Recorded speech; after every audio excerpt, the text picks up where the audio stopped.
დაკითხვების სერია განახლებულია. ოპოზიციის ინფორმაციით უკვე შეგროვებულია მტკიცებულებებიც და ჩვენებებიც, რომ ოცნების ყოფილი მაღალჩინოსნები ციხეში გაუშვან.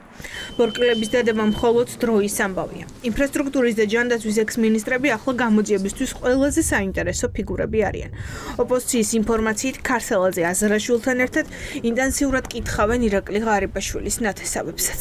დაკითხვები ყოველდღიურ რეჟიმში ძალიან აქტიურად მიმდინარეობს, იმიტომ რომ არა მარტო ქარსელაძეს, არამედ ჯანდაცვის ყოფილი მინისტრი აზარაშვილის დაწერაც უნდათ, ღარიბაშვილის ნათესავებისაც კი, ამიტომ პრაქტიკულად ყოველდღიურ რეჟიმში ინტენსიურად მიდის ამ ხალხის დაკითხვა, გამოკითხვა.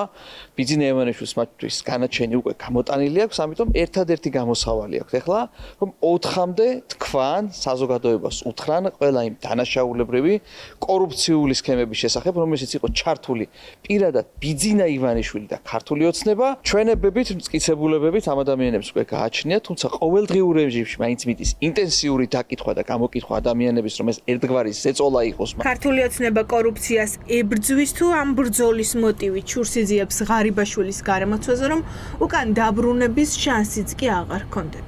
ფაქტია, რომ შიდა დაპირისპირების ფონზე ოცნება იძულებული გახდა ეღიარებინა კორუფცია თავდაცვის და ეკონომიკის სამინისტროებში. ახლა ჯერი სხვა უწყებებზე მიდგა. ალეკო ელისაშვილს აინტერესებს, რატომ არავინ დასვა აქამდე კითხვა, ქარსელაძის მინისტრობისას როგორ დაზიანდა მაგისტრალური ხიდი, ან რატომ არავინ აგო ამაზე პასუხი. არანაირ კორუფციასთან ბრძოლა არ მიდის, ვიღაც ჩანჩურებს იჭერენ, ან ვიღაც ჩანჩურებს გუბერნატორის ვიღაცა მოადგილის თანაშემწის ყავის მომდუღებელი, ან თავისიანებს დაერივნენ, ვისთანაც რაღაც ურთიერთობები დაეძაბათ. ამ შემთხვევაში ძირითადად ღარიბაშვილის გარემოცვის ხალხს იჭერენ. ქარსელაძე რომ ექთამე იყო, ავიც მის დროს მინისტრი როცა იყო, სამტრედიასთან ჩაინგრა ცენტრალური მაგისტრალის ხიდი. ანუ ტიპებმა იმდენი არამატურა და ცემენტი მოიპარეს, რომ მაგისტრალური ხიდი ჩაინგრა. აი, რანაირად, კაცო, ინფრასტრუქტურის მინისტრი ხარ და ცენტრალური მაგისტრალის ხიდი ინგრეო. გადახდილი მილიონები და შეუსრულებელი სამუშაოები მრავლადაა. დღესაც მარტივად მოიძებნება მაგალითები. მუნიციპალური განვითარების ფონდმა 160 მილიონი გადაიხადა, რომ ბაღების რეაბილიტაცია ჩაეტარებინათ. რეაბილიტაცია იწყება უკვე 2 წელია. იგივე ხდებოდა 2024 წელსაც. და რატომ დაინტერესდნენ ქარსელაძით მაინც და მაინც ახლა? ოპოზიცია დარწმუნებულია, რომ ექს-მინისტრი რეალურად ღარიბაშვილის კვალზე გასასვლელად სჭირდებათ. მნიშვნელოვანია მაგალითად მუნიციპალური განვითარების ფონდის პროექტები, მაგალითად 2023-24 წლებში 160 მილიონი გადაიხადეს 100 საბავშვო ბაღის რეაბილიტაციაში, რომლებიც ვერცერთი ვერ დასრულდა თავის დროზე. და კიდე ასე თქვა გაუგებარია, როდის დასრულდება.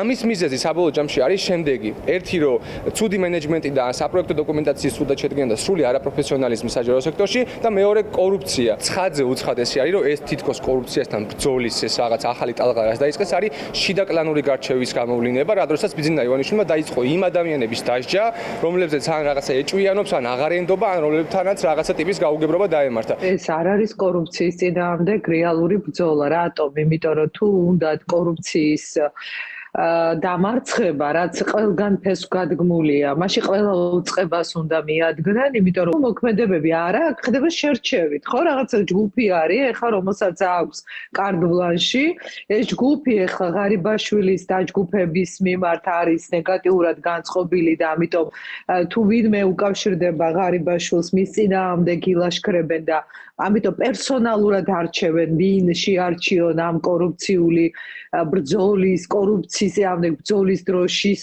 ქვეშ, მაგრამ ნამდვილში ეს არის შურისძიების აქტები. არჩევნების წინ კორუფციასთან ბრძოლის საბაბით ახალი დაკავებების სერია შეიძლება ვიხილოთ. ოცნებაში ვერაფერს გამორიცხავენ. თუ ვინმე საქმიანობაში არის კორუფციული დანაშაული, ამაზე ისაუბრებს, რა თქმა უნდა, გამოძიებული ნიშნები. ვერ გეტყვით. არანაირი პოლიტიკური შურისძიების ობიექტი არ შეიძლება იყოს ან ბურჭულაძე, ან ქარსელაძე. არ არიან ეგენი პოლიტიკური შურისძიების ობიექტები. ამიტომ მოეშვით ამ კონსტრუქციების შენებლობას. მარტივად გითხარით. იქნება კორუფცია, იქნება პასუხისგებლობა. ფაქტია, რომ ერთდროულად აღმოაჩინეს კორუფცია ჯერ ეკონომიკის სამინისტროში, შემდეგ თავდაცვაში. ახლა ინფრასტრუქტურის სამინისტროში ჩატარებული შესყიდვებით დაინტერესდა გამოძიება. ყველა ეს კადრი ღარიბაშვილთანაა კავშირში.